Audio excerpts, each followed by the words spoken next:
Magandang umaga. Ngayon ay ikalimang araw na ng impeachment trial ni Vice President Sara Duterte. At ano nga ba yung mga dapat nating asahan ngayong araw na ito? Ngayon, muling uupo ang ikalawang testigo ng prosecution team na si NBI Regional Director Jeremy Lotok. Kahapon natapos yung hearing sa gitna ng pag-cross-examine ng defense team kay Lotok sa pangunguna ni Private Defense Counsel Mark Vinluan.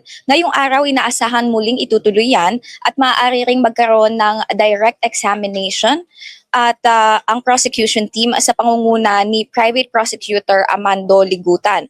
Maaari ding magkaroon ng recross examination ang defense pagkatapos nito.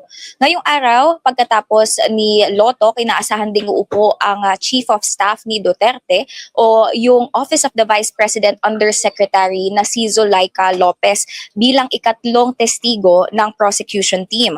Tatalakayin pa rin ngayong araw yung Article 4 o yung alegasyon na pumapatungkol doon sa alleged grave threats ng Vice Presidente kina President Ferdinand Bongbong Marcos Jr., First Lady Liza Araneta Marcos at former House Speaker Martin Romualdez. Muling magbubukas ang paglilitis ganap na 2:00 ng hapon. Sama-sama po nating tutukan at abangan yan. Mula dito sa Senado, ito si Isabel Pechay, nag-uulat para sa Inquirer.